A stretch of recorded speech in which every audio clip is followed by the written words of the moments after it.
Irmãos, antes de nós começarmos o estudo da Paraxá da semana, é importante lembrar que hoje, às 16 horas, toda a congregação está convocada. Não é um convite, vou usar as palavras do Leomar, não é um convite, é uma convocação. O Leomar gosta de usar essa expressão. Ou seja, somos obrigados a comparecer diante do Eterno. Tu B'Shevat, dia 15 do mês de Shevat, inaugura um novo templo, é um novo ciclo, porque celebra-se o Ano Novo das Árvores.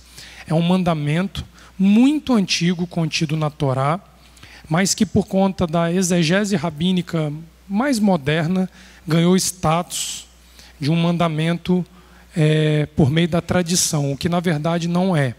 Porque desde o princípio das coisas, lá em Gênesis capítulo 1, antes que o homem fosse formado e que houvesse qualquer promessa para a humanidade, o Eterno estabelece uma ordem para as árvores, que elas sejam frutíferas de maneira permanente.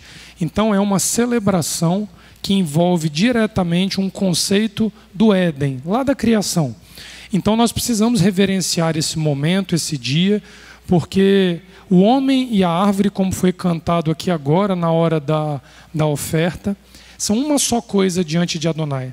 Comungamos do mesmo solo, viemos do mesmo barro, temos que frutificar da mesma maneira. E do ponto de vista metafórico, tanto os profetas quanto os discípulos de Yeshua e o próprio Yeshua chamam a atenção do homem por meio do ensino da árvore. A árvore que não der frutos, ela é cortada. Ali não está falando de desmatamento, ali está falando de ceifar uma vida. A árvore que foi cortada, ao cheiro das águas brotará novamente, é o homem à beira da morte. Com a palavra de Adonai, ele renasce e nasce um novo homem e uma nova mulher. São conceitos e compreensões amplas que nos levam a entender que este é um dia sagrado. Por mais que não haja de uma forma explícita, natural, uma ordenança para a celebração deste dia, ele deve ser encarado nos mesmos moldes que Rosh Hashanah, que também não tem a sua declaração franca na Torá, mas o dia de trombetas nos conduz a entender Rosh Hashanah. Tu B'Shevat enfrenta a mesma coisa. Então, no Parque Moscoso, às 16 horas, toda a congregação está ordenada a participar da celebração. Outro aviso é que o estudo da tarde hoje será às 15 horas, se mantém normal. O grupo que vai organizar é o que vai ter licença para se deslocar antes. No mais, a casa permanece, acaba o estudo e a gente se desloca para o Parque Moscoso. E Larissa liberou o ensaio do coral hoje à tarde, né? Não tem ensaio do coral hoje à tarde por causa dessas movimentações que a casa já está tendo pelo dia de hoje. E, último aviso, amanhã às 14 horas os jovens vão ter uma aula extra de hebraico, porque hoje à tarde a gente está com compromisso de Tu B'Shevat, não poderemos fazer. Amém? Já estão todos avisados já. Nós estamos estudando a Paraxá Bechalar. Ela encontra-se no livro do Êxodo, capítulo 13, do verso 17 até o capítulo 17, verso 16. A Haftará de apoio é Juízes, capítulo 46. Jeremias 46, do 13 ao 28. Tá? E a Haftará, a Brit Hadashah é João, capítulo 6, do 22 ao 40. E o Salmo é o Salmo 66, é o Salmo Bechalar. Tá certo? Então nós temos essa ordenança. É Juízes, não, mas não é 46. É Juízes capítulo 4, desculpa. É que eu anotei Jeremias aqui para outra questão, desculpa, eu olhei errado aqui. A Haftará é o Juízes capítulo 4, isso. Canto de Débora. A Paraxá dessa semana, ela é uma porção que, assim como eu comentei com vocês na porção Vaerá, há 2 semanas atrás, ela possui o mesmo nome de outra porção da Torá. Só que, diferentemente da Parashá Vaerá, quando a gente estudou Vaerá, tem uma porção Vaerá no Êxodo e uma porção Vaierá no livro do Gênesis. Nós fizemos uma correlação um paralelismo entre ele aparecer para Abraão e ele aparecer para Moisés. Então, são parashiotes que caminham no mesmo sentido. Aqui é o contrário. São duas parashot que caminham em sentidos opostos. Bechalar é uma flexão de uma preposição, de um advérbio, quando enviar. É uma conjunção, bechalar. A parashá lá no livro de Números, no capítulo 13, é shelar lehá, envia para ti. É o mesmo verbo, mas verbos que conduzem o homem a caminhos opostos. É muito importante que nós entendamos isso. O caminho que envolve a parashá bechalar é o caminho que conduz o homem à presença do Criador. Shelar lehá, envia para ti, é o início de um processo que conduz o homem no sentido oposto a Adonai. Então nós precisamos entender que por um mesmo verbo nós podemos ter a vida, ou ter a morte, ter a bênção, ou ter a maldição. Então é uma parashá que precisa ser muito bem compreendida. Essa relevância de ter nomes iguais é uma particularidade que passa por 3 porções da Torá. A próxima é Tetzaveh, que nós vamos estudar nesse livro mesmo, e depois Kitetse, lá no livro do Deuteronômio.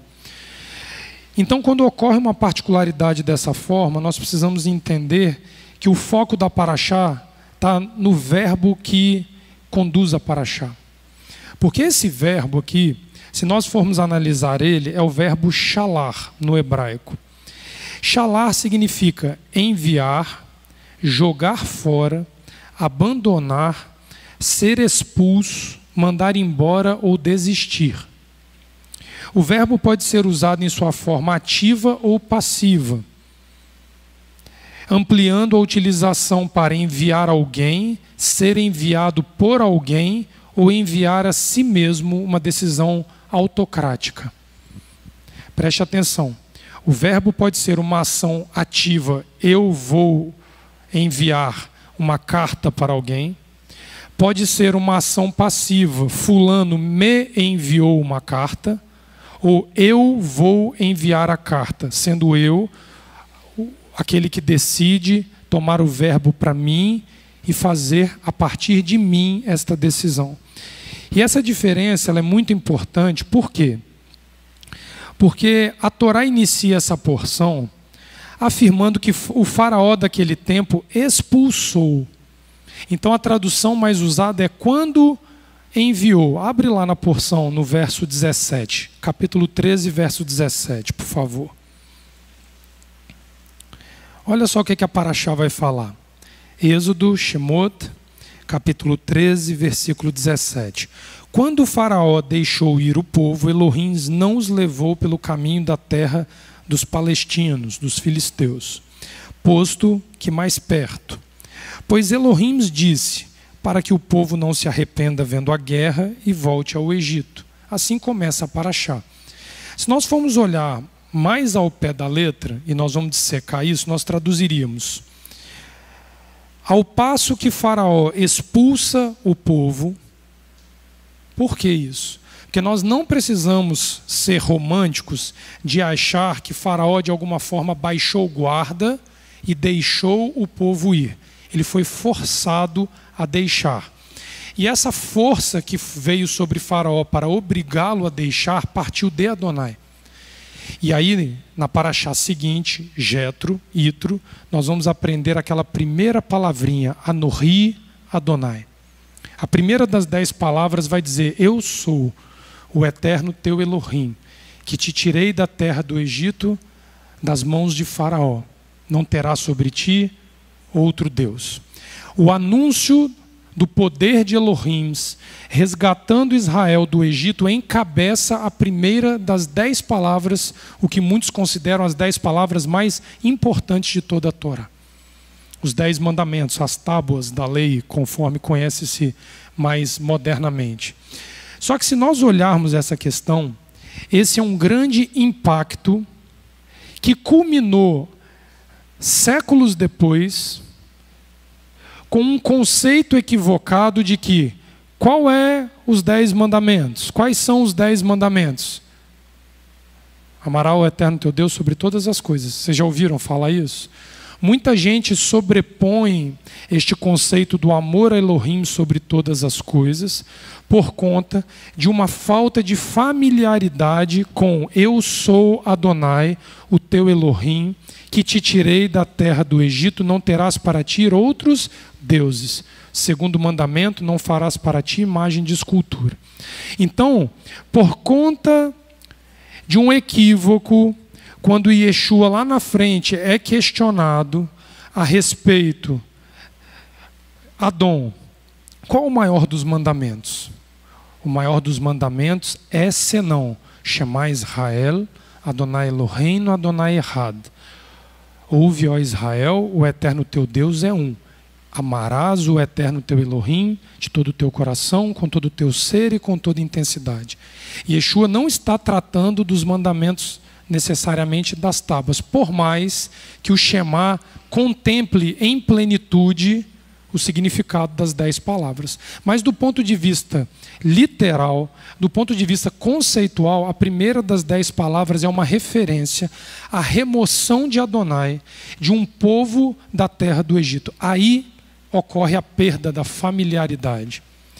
Se eu e você ainda trazemos algum resquício, ou cremos de forma plena que Israel foi substituído, a igreja assume o papel de Israel, como é que eu vou contemplar um primeiro mandamento que diz: eu sou o Eterno teu Elohim, que te tirei da terra do Egito, não terás para ti outros deuses? Não há vínculo entre a humanidade não israelita, vamos dizer assim, e o primeiro mandamento. Então ocorre uma perda de conceito por nós não estarmos inseridos naquilo que Adonai verdadeiramente determinou quando ele disse: eu sou o Eterno teu Elohim, que vos tirei da terra do Egito. Ele frisa esta palavra por mais de uma vez ao longo da Torá, a ponto de colocá-la em destaque como o primeiro dos 10 mandamentos. Nós precisamos entender por quê. O povo hebreu do Egito, ele é expulso ali do Egito por conta de 10 pragas, 10 golpes que Adonai acerta sobre o Egito, que culminam na derrota de Faraó no Mar Vermelho. Mas quando o povo Bechalá é enviado, é expulso da terra, Faraó, por um instante, ele contempla um poder o qual ele não teria mais condições de enfrentar. Então o homem levou 10 pancadas de Adonai, da mesma forma que Abraão se sujeitou a 10 provações para aderir a Adonai. Isso é um ensino rabino clássico. Quantas provações Abraão passou para ser plenamente o patriarca de Israel? A última delas foi o sacrifício de Isaac, o qual ele só não completou porque Adonai interrompeu. Então, você tem 10 provações a Abraão que o levou a aderir a Adonai de forma plena, e você tem 10 golpes de Adonai que não surtem efeito na tentativa de conduzir Faraó à presença de Adonai e o Egito. Adonai insiste no mesmo número de vezes com aquele que tem o coração endurecido para Adonai, com aquele que tem o coração voltado para Adonai. Mas os dois foram provados. Porque a Torá vai dizer que eu dei mandamentos para Israel e dei mandamentos para 10 provas para Abraão, 10 provas para Faraó. Igualzinho. Houve injustiça? Não. O que parece é que, de imediato, Faraó sucumbe na 10ª praga, a morte do primogênito. E olha que coincidência interessante. Abraão leva o seu primogênito na 10ª provação a sacrifício, voluntariamente. Faraó entra em luto e odeia Adonai por ter matado o seu primogênito. As provas terminam no mesmo nível. O número de provações, o mesmo. A exigência, a mesma. Adesão ao mandamento de Adonai. Qual era o mandamento para Israel neste tempo? vai ao deserto a caminho de 3 dias e sacrifica no deserto para mim. Celebra uma festa. Qual era o mandamento do Egito? Deixa o povo de Israel partir. Se o Egito tivesse acatado esta única ordem, uma nação inteira poderia ter sido beneficiada e retornado a Adonai. E nós vamos entender os meandros disso aqui agora. Olha o capítulo 12 do Êxodo, volta um pouquinho a Paraxá, na Paraxá anterior. Porque nós precisamos entender por que eles foram expulsos. Porque não foi um ato, pastor, de redenção do homem, que depois de sucumbir à provação, ele se entrega a Adonai. Não é um abrir mão, porque foi golpeado e reconheceu o golpe, e eu agora me entrego a Adonai. Não, ele não teve alternativa, ele foi golpeado, como numa luta de boxe, no 10º round, Ulisses, você toma um nocaute, você cai de boca na lona e não vê mais nada. Então quem tem que sair, sai, quem tem que entrar, entra, porque quem comanda está nocauteado, está totalmente fora da realidade. Essa foi a condição de Faraó para que eles fossem expulsos do Egito. Olha o que o capítulo 12 vai falar no verso 31, 32 e 33. Então chamou a Moisés e a Arão de noite e disse, após a 10ª praga, levantai-vos, saí do meio do meu povo, tanto vós como os filhos de Israel, ide, servi ao Eterno, como tens dito. Levai também convosco vossas ovelhas, vossas vacas, como tendes dito, e ide, e abençoai-me também a mim. Ele tinha uma pequena janela de consciência para saber que, se Moisés orasse e o abençoasse, o Egito poderia ser abençoado. Olha só que ele não era um homem totalmente ignorante a respeito da redenção divina. Ele ouviu o nome Yud-Vav-Re da boca de Moisés. E os egípcios apertavam ao povo, apressando-se para lançá-los da terra, porque diziam, todos seremos mortos. Então foi uma expulsão. Não foi um ato deliberado de abrir mão para que alguém parta. Você arranca a força, como um indivíduo que entra na sua casa e você começa a botar ele para a porta afora da sua casa. Esse foi o arrancar. E lembra que nós estamos falando de um povo arrancado da terra do Egito pelas mãos de Adonai, não terás para ti outro Deus. Entenda essa concepção, não apaga da memória isso não. Muitos rabis afirmam, olha só que interessante isso aqui, é quase uma unanimidade entre os rabis que houve um hiato entre o consentimento de Faraó e sua ordem para que houvesse a expulsão dos hebreus. Ou seja, a autorização para sair do Egito não foi suficiente para motivar a maioria dos hebreus que ali se encontravam, sendo necessária a expulsão. 430 anos no Egito. Israel como um todo desejava uma única coisa: sair do Egito, por causa da promessa de Abraão. Faraó consente com a saída e há um hiato de tempo que não é compreendido pelos hebreus para que eles saiam ativamente, ou seja, Faraó abriu a porta, eu estou saindo.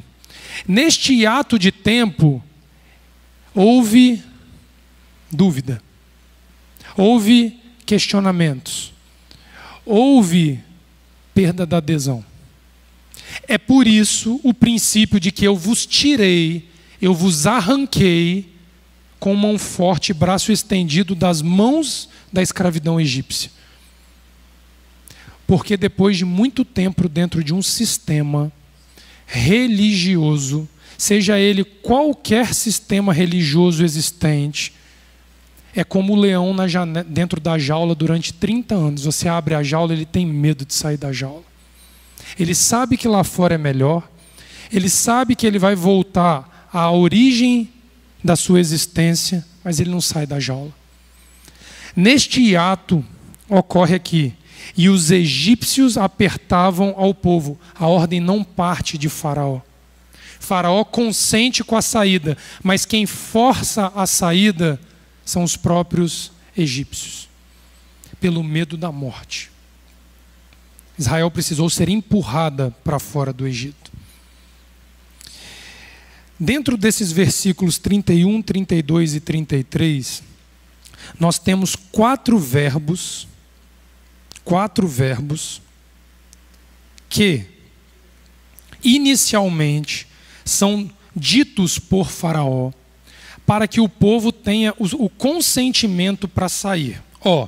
Levantai-vos, sair, servir e ir. 4 verbos. O primeiro deles, o verbo levantar, é cum. Levantar-se, subir. Dentro de uma raiz mais profunda, despertar de um profundo sono. Acorda, a libertação chegou. O segundo verbo, yatsá, ir ou sair. Irromper, partir, prosseguir rumo a um destino. A boca de Faraó determina os passos para quem estava atento, os quais deveriam ser tomados para sair do Egito. Terceiro verbo, halak, caminhar apressadamente, acelerar, avançar na marcha de um exército em movimento. Essas são as ordens de Faraó, consentindo com a saída no Egito. Era a boca de Adonai falando por Faraó. E o último verbo, avad, trabalhar, servir, adorar, tornar-se escravo de alguém. Quando ele diz, vai, serve ao Eterno, torna-se um adorador genuíno do Errad Israel. Essa sai da boca de Faraó 4 comandos para Israel. Logo depois, não, pastor. A boca dele é tomada por Adonai, porque ali o homem ele se entrega, ele é golpeado de forma que é como se ele sofresse uma total incapacidade de coordenação dos seus pensamentos e movimentos, e Adonai toma a boca dele para falar. E aí ele dá 4 ordens para Israel. Eu imagino como é importante nós gravarmos Kum, Yatsá, Halak e Avad. 4 verbos de abandono de um sistema religioso.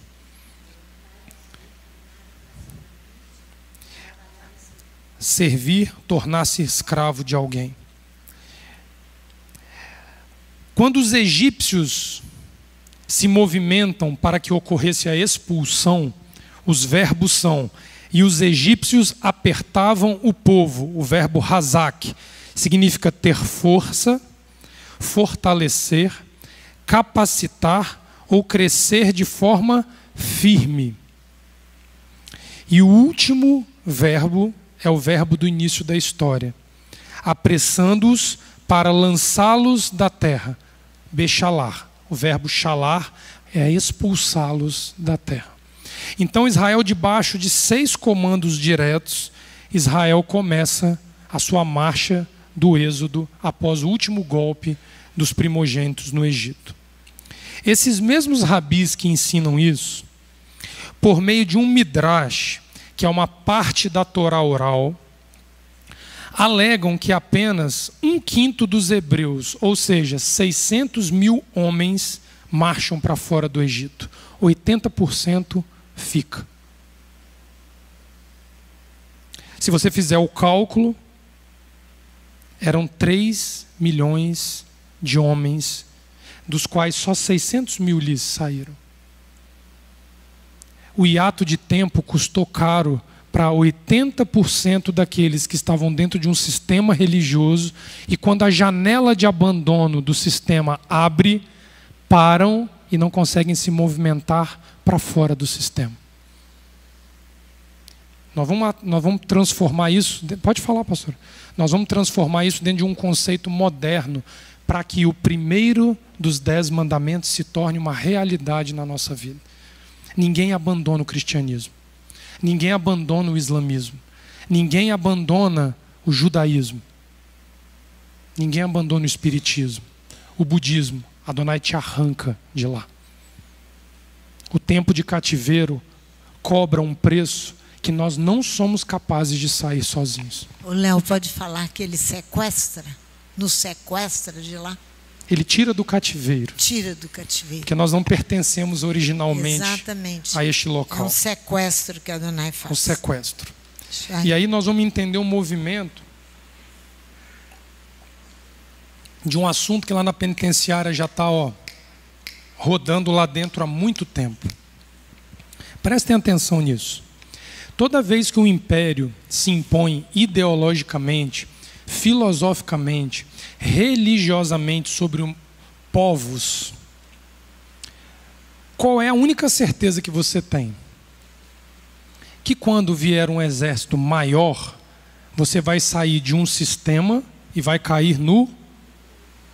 Só tem uma janela, que é esta janela que Adonai permite a Israel, que dos 3 milhões de homens, 600 mil Ulisses passam por ela.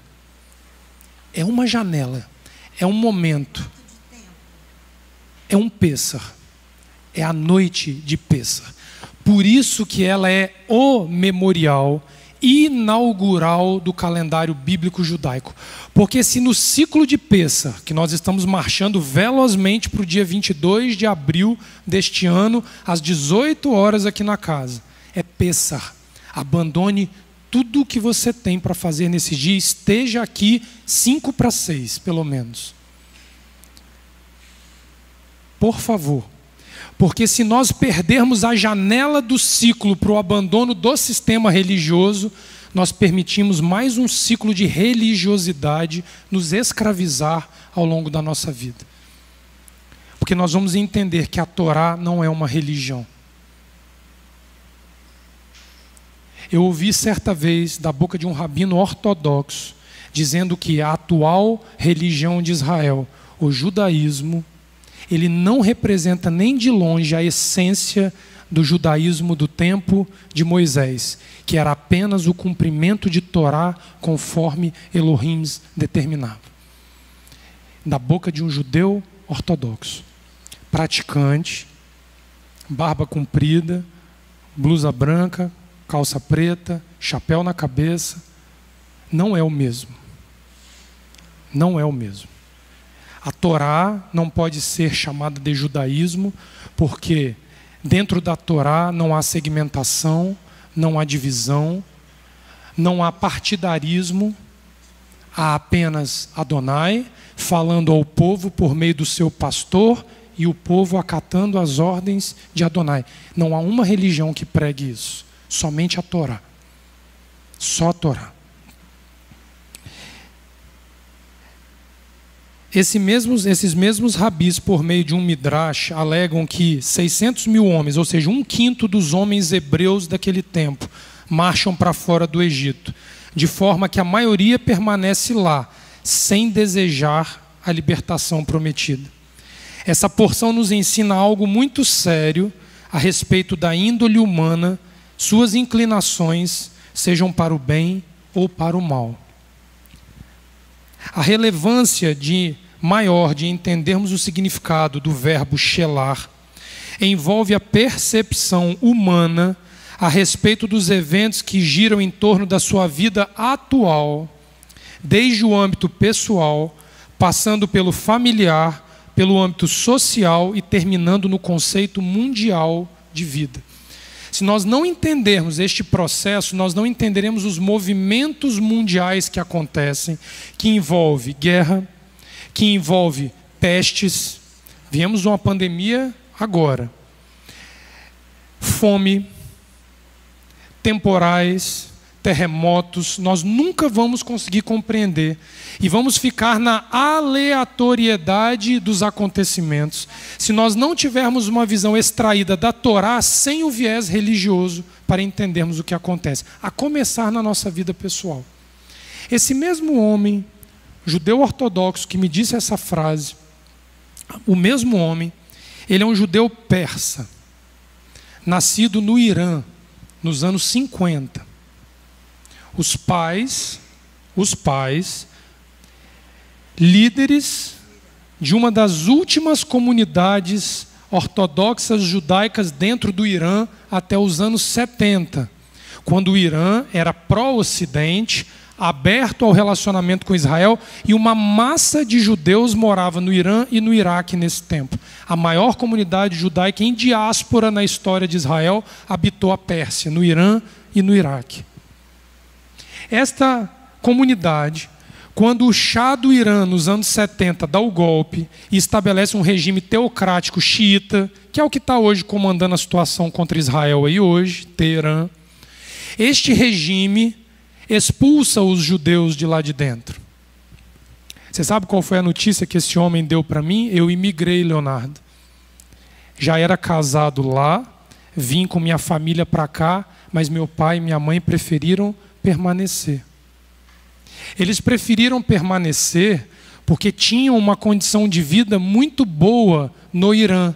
Tinha uma janela para que eles abandonassem, se movimentassem a retornar para Israel para manter a Torá de pé nos seus corações. Este movimento lento deu a ele hoje a necessidade de sobrevivência, de se autodeclarar ateu dentro do Irã para continuar tendo a boa vida de provisões que ele tinha. Vive muito bem aos 90 anos, com a qualidade de vida excelente, mas não enxergou que o sistema o tragou na hora que Adonai Bechalar te expul, só que não foi o faraó, foi o Shah do Irã. Entendem que de geração a geração Adonai levanta oportunidades e janelas para que tanto no âmbito físico quanto no âmbito espiritual o cativo tenha direito a ser livre. Eu sou o eterno teu Elohim, que te tirei da terra da escravidão, do Egito físico, da Roma física, de qualquer e todo aquele sentimento ou sistema ou ideologia que um dia te tornou preso, para conhecer a liberdade que eu te dou na minha Torá. Não para fazer o que quer, mas para ser homem livre, para servir Elohim. O homem se anula na sua concepção de fé, porque o conforto do Egito, tal qual 80% dos hebreus do tempo de Faraó optaram por aproveitar. Aqui está bom. Sabe quantos judeus voltaram da Babilônia para Israel nos tempos de Esdras e Neemias? A Babilônia era muito melhor, até porque não tinha perseguição religiosa aos judeus, e as academias judaicas de pensamento judaico, que traz todo este deflagrar de tradição sobre a Torá de Moisés lá do passado, que era perfeita e é perfeita, deu conforto demais, e Babilônia se tornou mais atrativo do que Jerusalém em ruínas para retornar. O sistema tragou a fé, porque existe um tempo. Só que termina mal, vocês vão entender. Abre o texto, por gentileza, do Êxodo capítulo 13, do verso 17 ao 19, que eu vou ler numa outra tradução aqui. E aconteceu que, quando o faraó expulsou o povo, Elohim não os levou pelo caminho da terra dos filisteus, que estava mais perto, porque Elohim disse, para que porventura o povo não se arrependa vendo a guerra e tornem ao Egito. Mas Elohim fez rodear o povo pelo caminho do deserto, perto do Mar Vermelho. Subiram os filhos de Israel da terra do Egito armados. E tomou Moisés os ossos de José consigo, porquanto havia este estreitamente ajuramentado aos filhos de Israel, dizendo, certamente Elohim vos visitará. Fazei, pois, subir daqui os meus ossos. O marco da existência dos ossos de José é o acusativo temporal do esquecimento da promessa no coração dos hebreus. A Torá faz questão de tocar no assunto dos ossos de José aqui. Osso significa unidade, solidez, união. Ele faz questão de acusar Israel por meio dos ossos de José. Aqui no texto de Bechalar, por quê? 80% dos que não saem, referente aos que não saíram, literalmente abandonaram o sentido da promessa pelo conforto que o Egito trazia.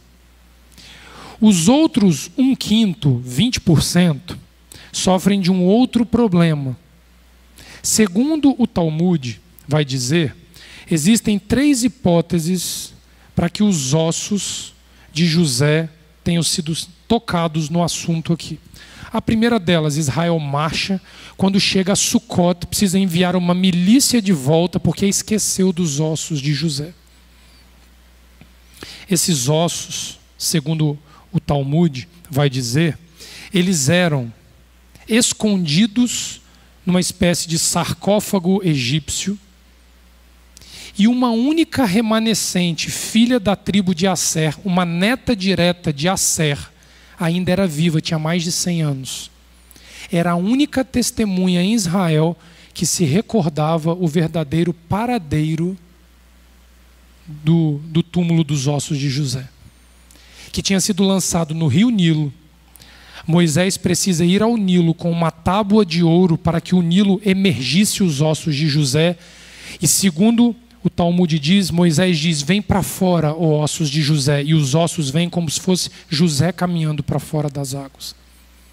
Foi um evento, pastora, sobrenatural, para lembrar aos Bnei Israel, os filhos de Israel, a unidade com Abraão, Isaque e Jacó, Leomar, que tem uma janela para você se lembrar e aderir a ela e trazê-la. Essa mulher, ela também é parte do outro lado da história, na outra hipótese da história, de que encontra os ossos, mas numa outra narrativa. Eu não vou entrar em detalhes, são 3.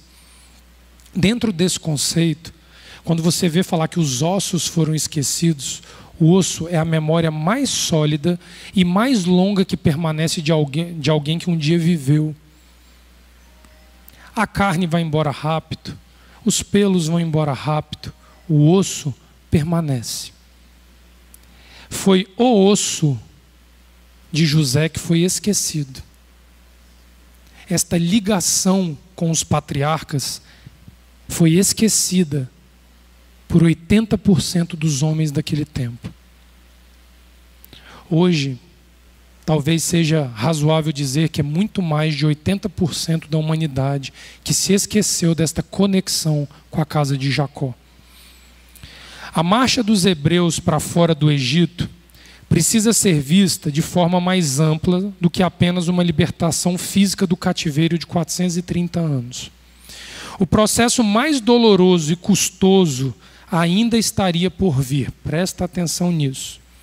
Visto que o custo de remover o Egito com as suas práticas seria um processo mais longo e delicado do que a libertação física em si.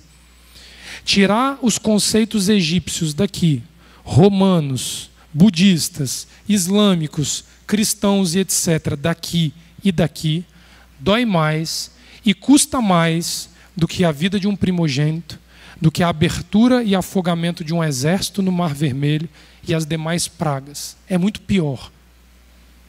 Ali foi a parte física da libertação, um processo necessário para dar início ao verdadeiro processo de libertação, que se dá em um só lugar, Bamidbar, no deserto. O texto é claro em dizer que, pois Elohim disse, para que o povo não se arrependa, passando pela terra dos filisteus, vendo a guerra e volte ao Egito. Se o caminho fosse direto, você sairia do Egito, passaria pela faixa de Gaza e chegaria em Israel. 10, 11, 15 dias de jornada.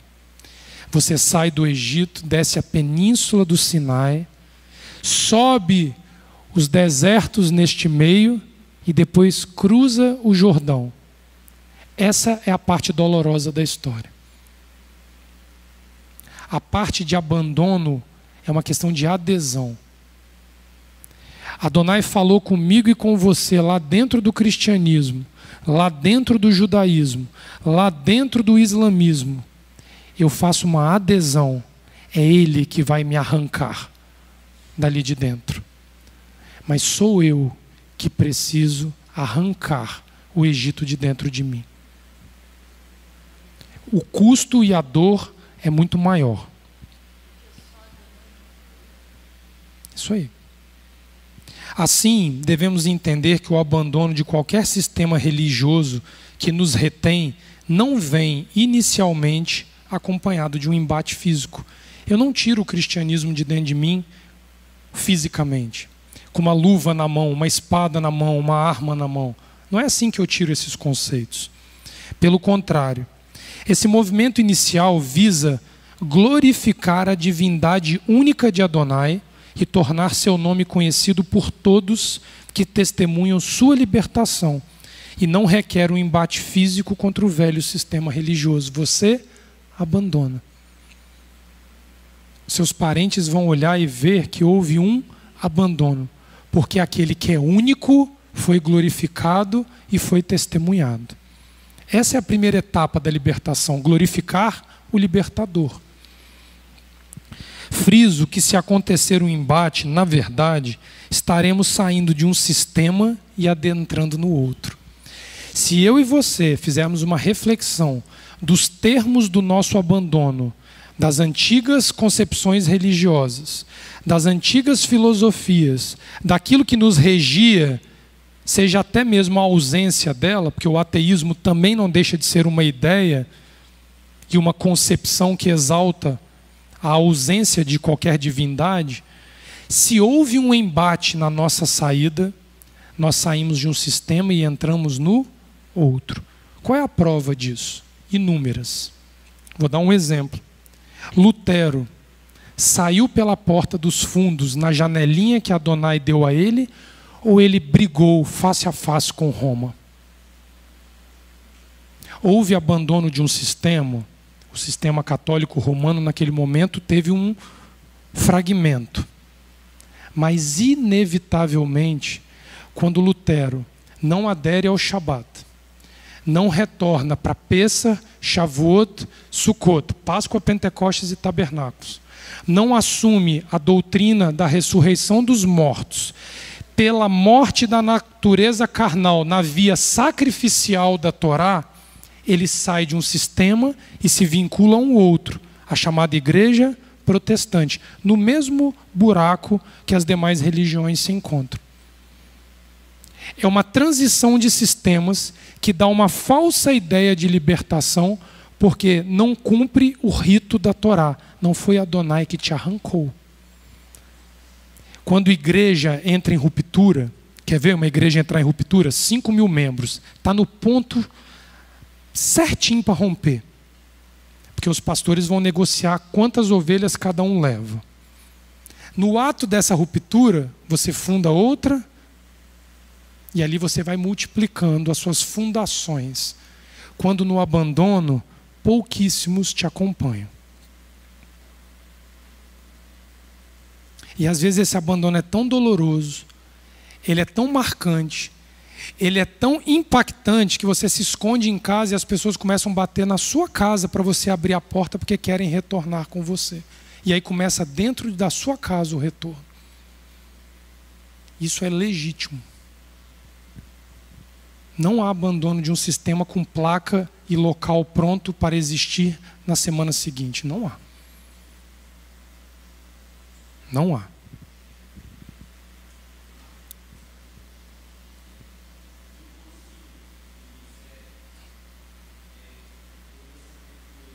O Concílio de Nicéia, na verdade, não foi uma ruptura. O Concílio de Nicéia foi mais criar uma conformidade de uma religião para existir.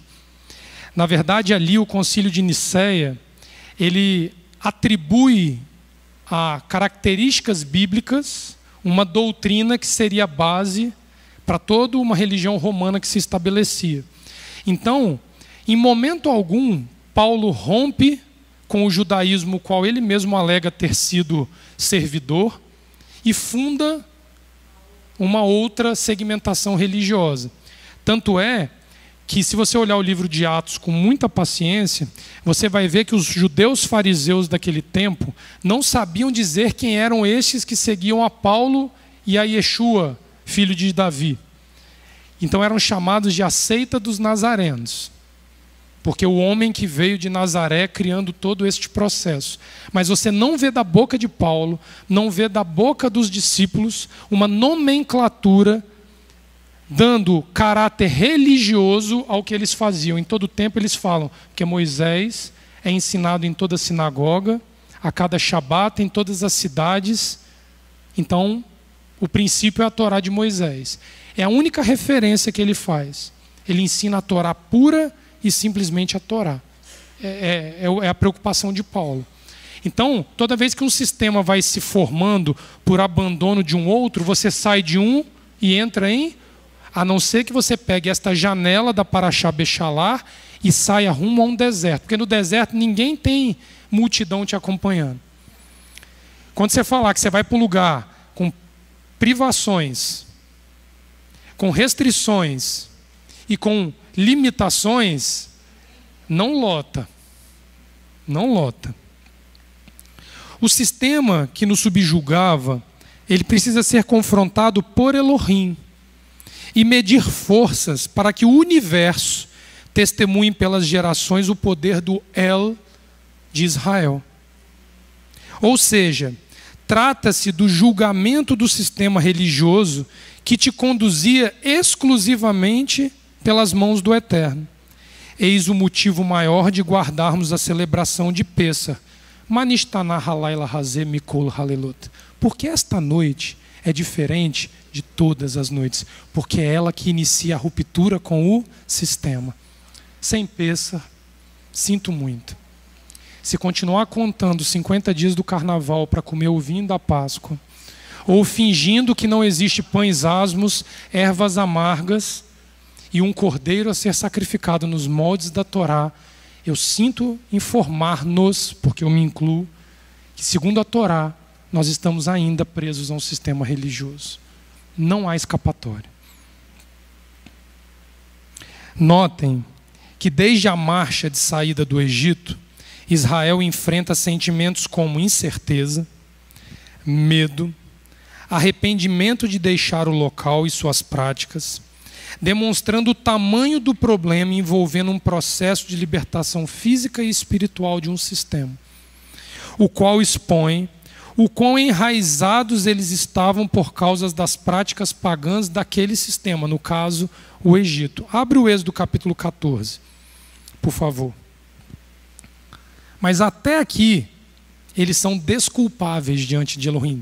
Desculpáveis. Adonai não os abandona por causa da murmuração. Só vai ter abandono de Adonai por causa da murmuração depois que a Torá te é revelada. Parashá Jetro. Dali para frente o acordo com Adonai muda. Capítulo 14, verso 10. E chegando o faraó, perseguindo os filhos de Israel que estavam abandonando o Egito, os filhos de Israel levantaram seus olhos e eis que os egípcios vinham atrás deles e temeram muito. Então os filhos de Israel clamaram ao Eterno e disseram a Moisés: não havia sepulcros no Egito para nos tirares de lá, para que morramos neste deserto? Por que nos fizestes isso, que nos tens tirado do Egito? Não é esta a palavra que te temos falado no Egito, dizendo: deixa-nos que sirvamos aos egípcios, pois que melhor nos fora servir aos egípcios do que morrermos neste? Aqui está a encrenca, mas Adonai aqui ainda foi benevolente. Mesmo diante da inegável falta de crença e adesão em Elohim, o povo não é abandonado pelo seu libertador, pois ele conhece como um pastor o interior das suas ovelhas e compreende quão dura é essa transição em busca da libertação. Como ele sabe que é doloroso, Moisés passou, antes disso tudo, pelo que o povo viria a passar, e 40 anos foram enraizados dessa transformação do homem Moisés, ele tem compaixão, ele é misericordioso. Ele diz: marchem, marchem, marchem. Ele não olha e não atenta para esta fraqueza neste tempo. Não. Não. Por que ele não fazia isso? Porque o Êxodo capítulo 13, verso 21 e 22, abre aí. Êxodo 13, 21 e 22. Parashá Bechalar vai testemunhar o seguinte: e o Eterno ia adiante deles, já na Parashá.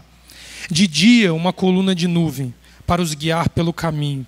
De noite, numa coluna de fogo para os alumiar, para que caminhassem dia e noite. Nunca tirou de diante da face do povo a coluna de nuvem de dia, nem a coluna de fogo de noite. Qual é a âncora que nos segura para não abandonar o retorno? A presença de Adonai de dia e a presença de Adonai de noite. Se eu deixar de crer que Adonai está comigo de dia e de noite, eu sucumbo a esta afetividade, ela se exalta e eu, onde que aconteceu isso? Parashá Shelar, capítulo 13 de Números. Viram a antítese? Deixa-nos espiar a terra, para ver se a terra é boa, se mana leite e mel, se está conforme Adonai descreveu na promessa para Abraão. Ali eles viram gigantes, ali eles viram os filhos dos nefilins, ali eles viram cidades fortificadas, e tudo isso foi maior do que a coluna de nuvem, a coluna de fogo e a nuvem sobre eles. Eles deixam de ver Adonai. E aí tudo se torna pior, mais grave e mais difícil. É assim que eu tomo o caminho de volta para o Egito. A palavra que perturbou Ulisses durante a semana. Voltar, voltar, voltar. Abandono de Adonai. Parei no capítulo 13. Volta no capítulo 14, verso 19 e 20. Olha a certeza de que Adonai acompanha neste momento, dessa janela, neste espaço de tempo chamado Pêssar, que ele nos dá para abandonar este sistema religioso. Isso está sendo falado abertamente na penitenciária, tá?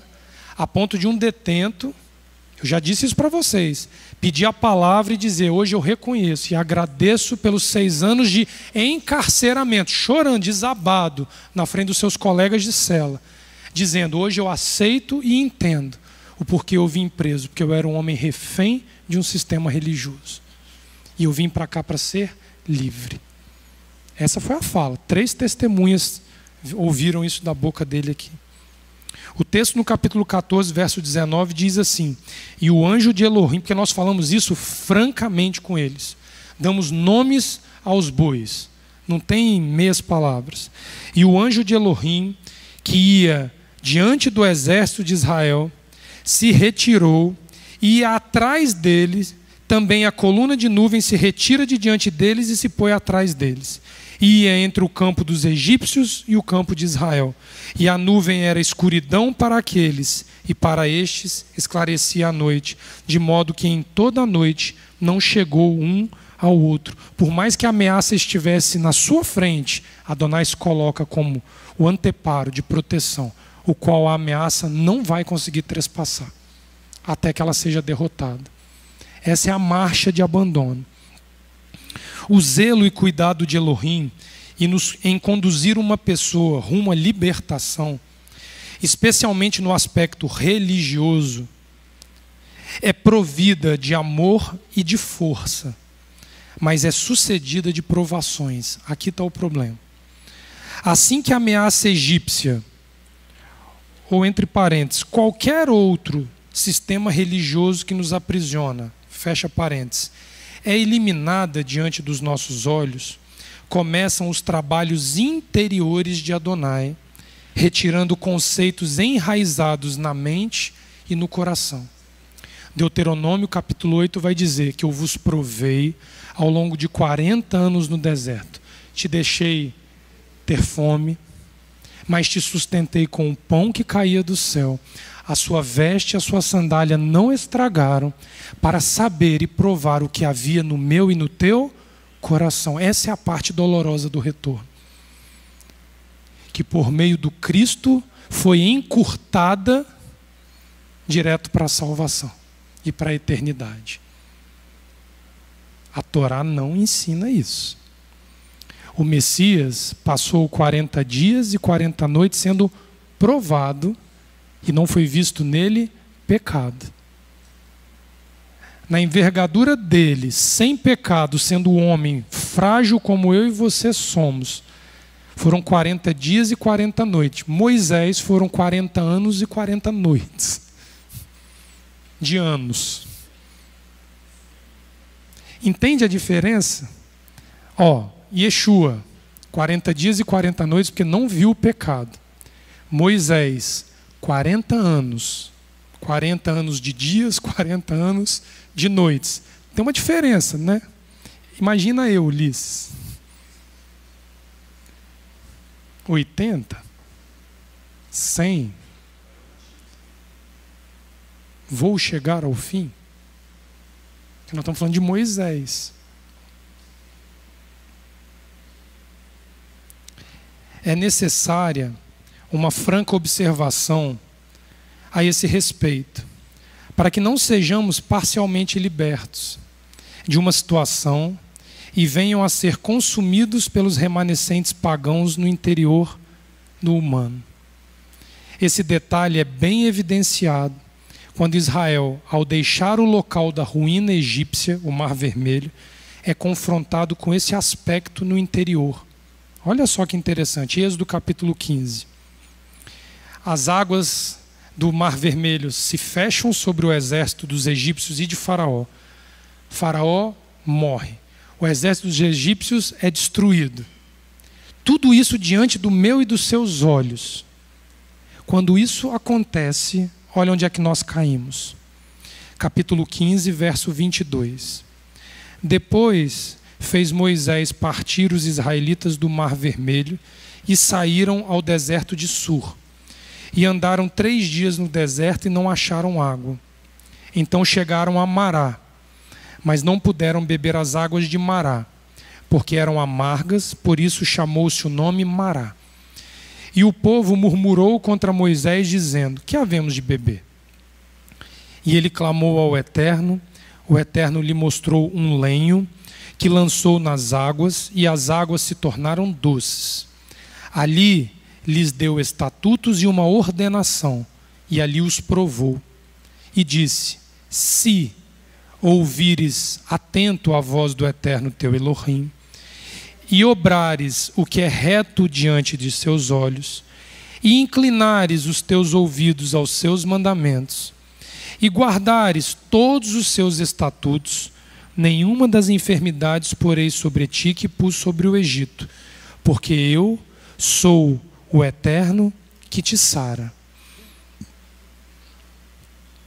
Ani Rafael, o El da cura, o El que sara. Daí o nome Rafael em hebraico. Então vieram a Elim, e havia ali 12 fontes de água e 70 palmeiras, e ali se acamparam junto às águas. O interior deles ainda emanava questões que eram referentes a coisas que o Egito proporcionava, mas eles não teriam disponível no deserto. Olha o capítulo 16, versículo 1.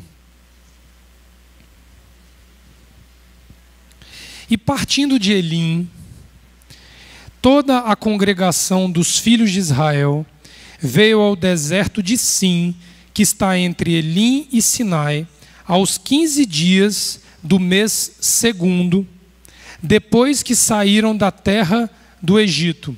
Alguém sabe me dizer que data é essa aqui especificamente? Alguém se arrisca a me dizer qual é o dia 15 do segundo mês depois da partida do Egito? Uma data específica. Rogério já entendeu onde eu quero chegar. Pêssar celebra-se na transição do dia 14 para o dia 15 de Nisan, primeiro mês. Quando houve Pêssar, durante a marcha dos pães asmos, Israel reclamou de pão. Ok? Páscoa, o problema era pão. Aí depois o problema era água. 30 dias depois da Páscoa, celebra-se Páscoa Sheni, Pêssar Sheni, Números capítulo 9.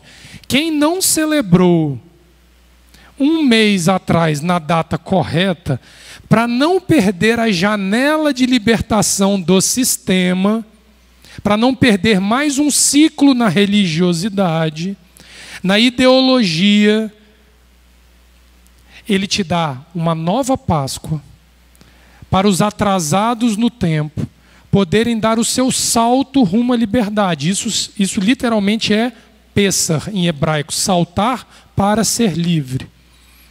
30 dias depois, qual é o problema que o povo vai empacar aqui?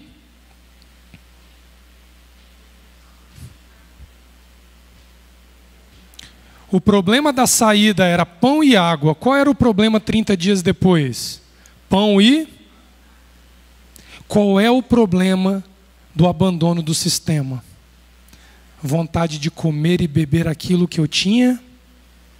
A palavra de Elohim, ela é água para o sedento, ela é pão para o faminto. E Yeshua em João diz isso muito bem.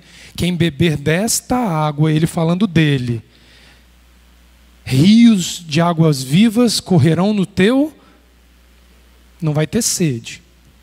Eu sou o pão, aquele que comer deste pão não terá. Esse é o problema da ruptura. Olhar lá para trás e lembrar do prazer. E ainda tem um problema que é mais agravante ainda. Segundo o Talmud, quando você comia, Ulisses, vendo a fraqueza humana e essas fragilidades, a compaixão de Elohim era tão grande sobre o povo ali no deserto, que quando você comia o maná, que era uma escama de bidélio, uma coisa difícil de descrever, que quando batia o sol derretia e sumia, mas que tinha gosto de bolos de mel. Essa tradução do bolos de mel é vista pela maior parte dos rabis como algo prazeroso ao você fechar o olho e morder, que a Torá oral vai além e diz que se eu tenho uma pendência com o peixe, quando eu comesse o pão que cai do céu, o maná, ele teria gosto de peixe. É a compaixão divina para com o homem. Não para fazê-lo preso ao passado, mas para dar tempo dele abandonar o passado. Ele te arranca, mas ele sabe a minha e a sua luta de ser arrancado de onde nós éramos escravos. Por isso que ele é o Rafael, o El da cura, o El que sara. Mas não é assim como as pessoas gostam. Eu venho na sexta-feira à noite, passo no meio da fogueira e... Não. Levam a vida, às vezes, para deixar para trás. Você tem que enterrar pessoas que você ama para deixar para trás. Você tem que se distanciar de pessoas que você ama para conseguir deixar isso para trás, por favor. Isso, Morar. quando nós pensamos nesse, eu venho e faço isso e vou ficar, isso é superstição. Porque a coisa é interiorizada, é dentro de nós.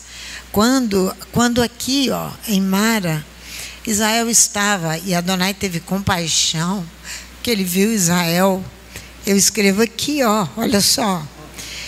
Ele é o Adonai que cura, porque o homem interiormente era como um tecido necrosado. Você sabe o que é um tecido necrosado? Pois este era um tecido necrosado, fragmento de ósseo, encravado num tecido vivo, em algo vivo que a Adonai queria fazer.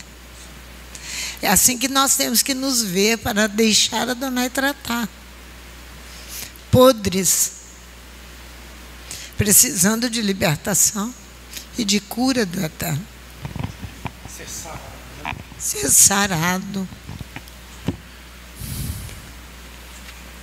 Em todo o aspecto da vida de Israel no deserto, aí eu estou falando dos 40 anos, vemos a privação, você é privado, como uma marca permanente da oposição divina ao modo de vida desejado pelo humano. Eu gosto de dormir até tarde, ele te priva botando você de pé.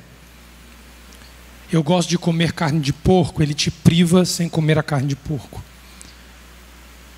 A privação denotada pela Torá é a oposição divina ao modelo de vida anterior ao seu relacionamento e o meu relacionamento com Adonai.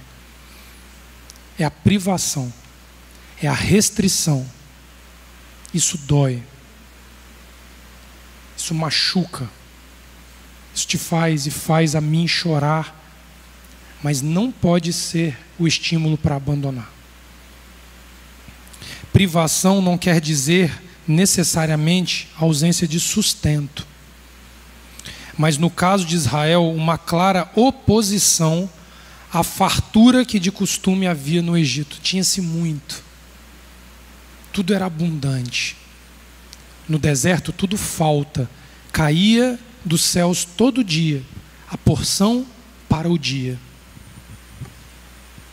A água é para o dia.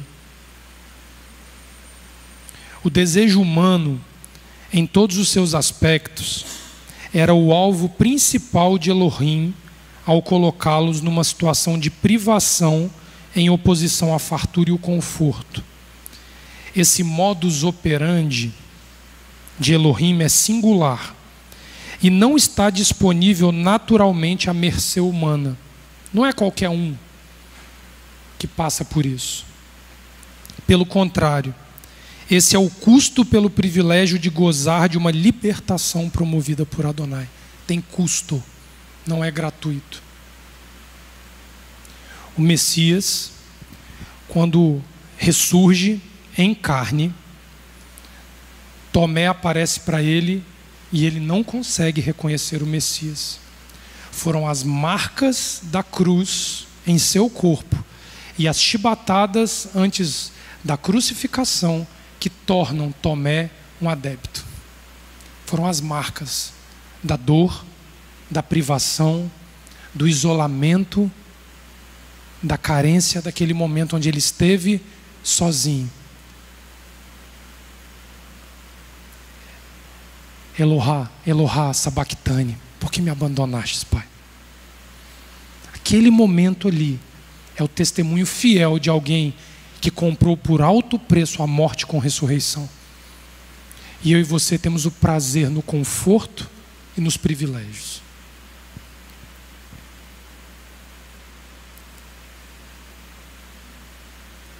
Lembrem-se que ao notificar Faraó a respeito da vontade de Adonai, essas foram as palavras de Moshe.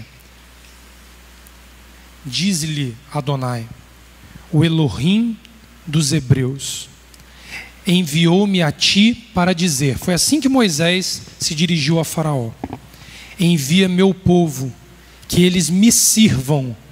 O verbo aqui, que eles trabalhem, avodá, trabalho, ou me adorem no deserto. Êxodo 7,16. Essa foi a ordem. No capítulo 8 ele diz assim: Faraó clama por Moshe e Arão e diz: Ide, sacrificai a vosso Elohim sobre a terra do Egito. Moshe diz: agir assim não seria firme da parte de Israel. Sim, seria uma abominação para o Egito que nós, hebreus, sacrifiquemos a Adonai, nosso Elohim. Se nós sacrificarmos em abominação para o Egito, diante dos teus olhos, nos lapidarão, nós iremos ao deserto, num caminho de 3 dias. Ali sacrifiquemos a Adonai, nosso Elohim, como ele nos dirá. Moisés se recusa a estabelecer a liturgia sacrificial em Egito.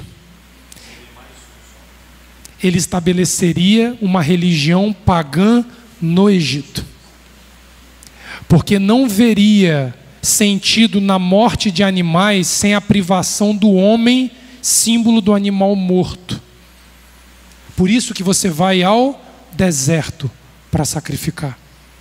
Porque ali, qualquer um em sã consciência que olhar para a tua e para a minha vida, vai ver que algo de sobrenatural existe, a ponto de eu abandonar tudo em prol do Elohim que me libertou. Quando eu me privo, é o testemunho de quem não aceita a privação, de que Elohim vale o preço da privação. Quando eu me mantenho no meu status, o qual eu estabeleci para mim mesmo, Elohim torna-se mais um Deus em meio à multidão de deuses sobre a face da terra. Mas a tábua diz: eu sou o eterno teu Elohim, que te tirei da terra do Egito. Não terá sobre ti outro Deus. As religiões violam o princípio do relacionamento com Elohim. Porque se você está dentro de um sistema religioso e é despertado para o Shabat, para as festas e os demais mandamentos, na pura e excelência que a Torá tem, antes de ser mal compreendida pelas religiões, se eu e você tivemos esta oportunidade e permanecemos no sistema querendo convencer o sistema do erro, você está criando uma religião paralela dentro do sistema. Não adianta gritar dentro das casas de religião. Porque outros serão arrancados como você e eu fomos para constituir uma vida reta de relacionamento com Adonai. As religiões é que instaurarão o anticristo sobre a face da terra. Porque são aqueles que creem que vão lutar contra a existência de uma vida pura e simplesmente pela Torá, desvinculado de instituições religiosas. Traduzindo, diante de Adonai não existe catolicismo, não existe batismo, dista, presbiteriano, ortodoxia, ultra-ortodoxia, racidismo, sunita, xiita, qualquer coisa dessas aí que atendem pelo nome de religião. Existe um só povo chamado Israel, um só pastor chamado Yeshua, filho de José, filho de Davi, filho de Abraão. E existe um Elohim. Todos estes reunidos nos montes de Israel, debaixo da vara e do cajado do único pastor. Toda e qualquer forma de enxergar ou ter perspectiva sobre a vida, porque o Messias virá combater as religiões. Ele veio combater a religião farisaica, que é a ortodoxia primitiva. Ele veio combater os saduceus. Ele veio combater os samaritanos com a sua religião. Ele bate de frente a um sistema religioso que ele não aceita e não é aceito pelo sistema. Então quem vai fazê-lo morrer em cruz? O sistema religioso vigente de cada tempo.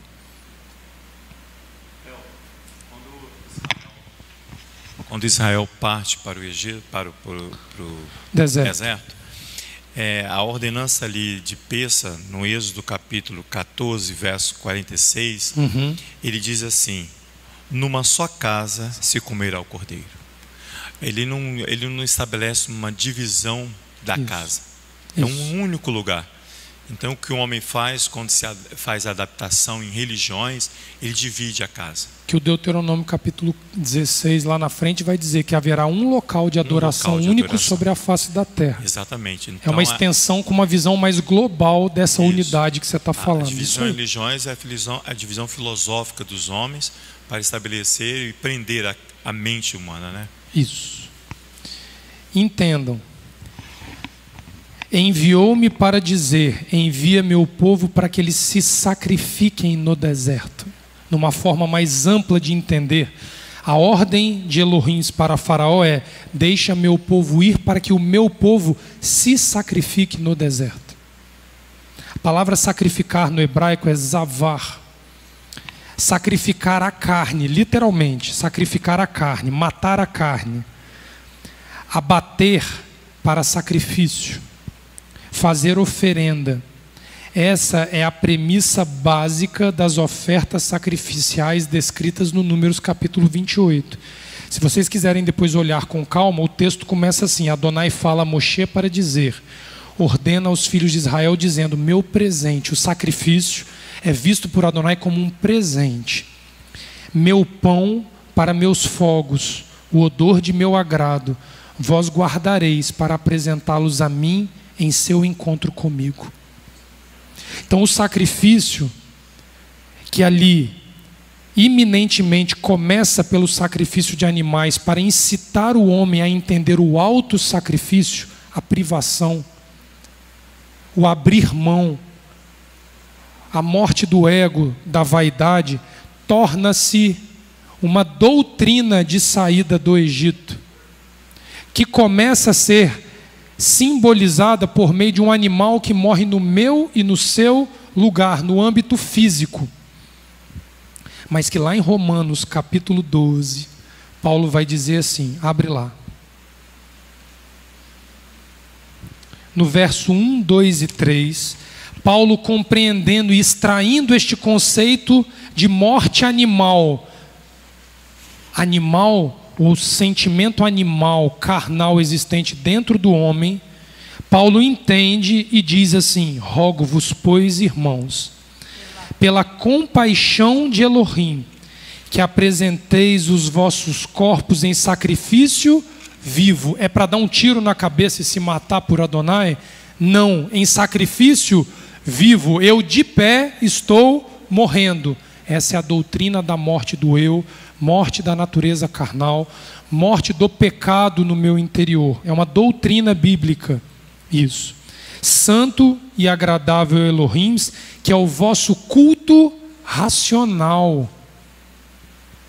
É aquilo que nós fazemos usando a razão, é matar o nosso ser interior como um sacrifício vivo. Olha que coisa louca. E não sede conformados com este mundo, mas sede transformados pela renovação do vosso entendimento. Porque com o entendimento renovado, este culto racional segue no rumo correto. Para que experimenteis qual seja a boa, agradável e perfeita vontade de Elohim. Traduzindo, para Torá. Qual seja a boa, perfeita e agradável vontade de Elohim, entenda-se, a Torá na sua essência. Porque pela graça que me é dada, digo a cada um de entre vós, que não pense de si mesmo além do que convém, antes pense com moderação, conforme a medida da fé que Elohim repartiu a cada. A minha dor vai demorar um tempo para passar, a dor dele um tempo diferente, o da senhora um outro tempo, o seu um outro tempo. Cada um se limite a acatar aquilo que Adonai deu a você e a mim, para que nós não nos pautemos no tempo alheio para determinar o nosso tempo de morte do eu. Cada um no seu ritmo, mas todos convergindo para a mesma situação. Segundo a Torá nos mostra, o sacrifício vem precedido da libertação de um sistema que controla o humano como um todo. No caso, modernamente chamamos esse sistema de religião. O intuito de sacrificar implica numa ação de morte animal acompanhada de um sentimento humano. No caso, o animal morto toma lugar do humano para simbolizar o desejo que ele tem de abandonar uma determinada prática ou pensamento. Vinha o bode, eu boto a mão na cabeça do bode e digo, Eterno, a tua Torá diz que eu não devo me portar como um adúltero, mas o adultério está dentro de mim. Expurga isso de mim. E você degola o animal, simbolizando que se fosse possível, eu degolaria a mim mesmo para não retornar ao pecado. Todos os dias, de manhã e de tarde, a cada Shabat, nas luas novas, Pesach, Shavuot, Sukkot, Rosh Hashanah e Yom Kippur. Números capítulo 28, Números capítulo 29. A legislação sacrificial, ela é uma legislação de constrangimento da alma humana. Porque todo dia, Isaac, eu mato alguém no meu lugar quando deveria eu morrer pela minha própria causa. A ordenança sacrificial encabeça toda a narrativa do relacionamento dos hebreus com o Eterno, sendo essa a única forma prevista na Torá para haver conexão. Dessa forma entendemos a negativa de Moshe ao recusar a oferta de Faraó em sacrificar no Egito, visto a alusão futura que isso traria até os dias atuais, dando margem para um indivíduo sacrificar aprisionado a um sistema religioso vigente. Ou seja, eu posso me relacionar com Elohim sem abandonar o sistema filosófico, ideológico e religioso que me controla. Não consegue. Segundo a Torá, de Bechalar, não. O sacrifício só vem quando você chega no deserto. Moisés não negocia essa parte. O Papa não está em condições de sacrificar. Os pastores não estão em condições de sacrificar. Os rabinos, talvez a maioria deles também, não.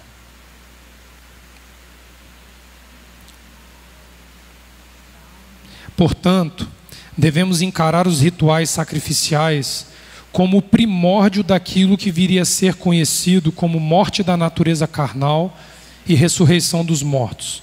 Segundo nos ensina a Torá, uma vez libertos de um sistema religioso, para não cairmos em outro, Adonai nos entrega a Torá para vivermos debaixo de mandamentos, ordenanças e julgamentos, que nos acompanharão até o final dos dias. Por isso é um erro nós atribuirmos à Torá o conceito de religião. Mas ela é aquilo que me mantém seguro com Adonai, longe da religião. Entendam, Torá é oposição a um sistema religioso vigente, seja ele qual for. Essa doutrina de morte da natureza animal e ressurreição dos mortos é conhecida publicamente por meio de Moisés e suas palavras, sendo ele a antítese, o oposto da vida humana tradicional na era pós-pecado. Essa é a regra da Torá na era pós-pecado. Para o período da tarde, nós precisamos entender uma questão de forma muito clara.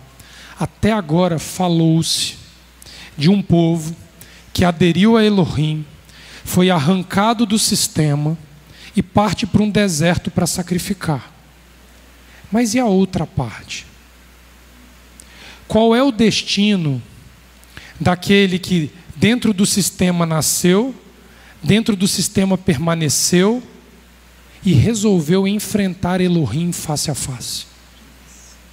Porque lembre-se, uma parte, digo, os hebreus, passam pelo Mar Vermelho e vivem. Os egípcios chegam ao mar e morrem.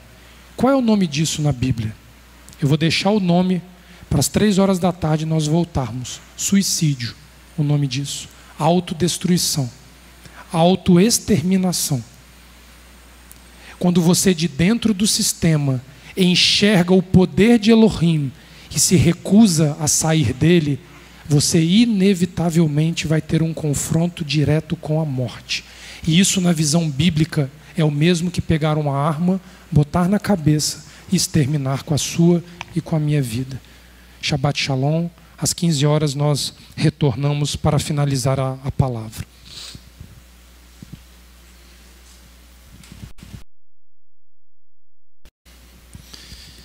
Yevreha Adonai veish melecha, Yehi Adonai panav elecha vehuneka, Issa Adonai panav elecha ve'asen lecha shalom, Bishem Yeshua HaMashiach, amém. Que o Eterno nos abençoe e nos guarde, que o Eterno faça resplandecer o seu rosto sobre nós e tenha misericórdia de nós. Que o Eterno sobre nós levante o teu rosto e nos dê a paz. Em nome de Yeshua Messias, amém. Vamos ao Kiddush.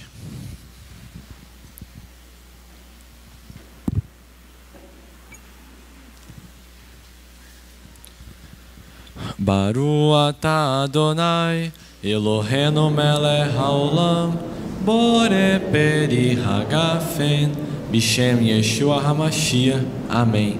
Bendito sejas tu, eterno, nosso Elohim, Rei do Universo, que criaste o fruto da videira, em nome de Yeshua, o Messias. Amém.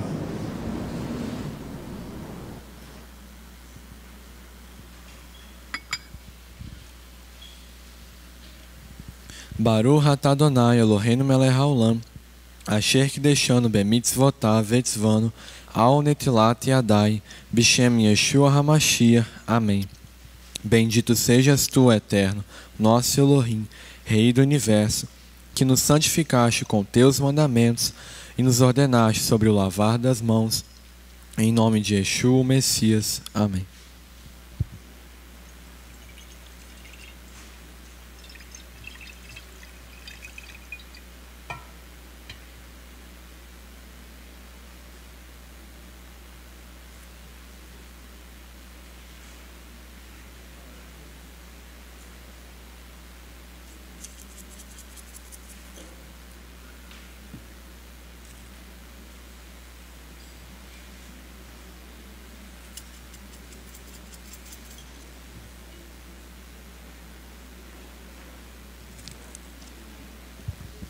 Baruch atah Adonai, Eloheinu melech haolam, Hamotz lehem min haaretz, Bishem Yeshua HaMashiach.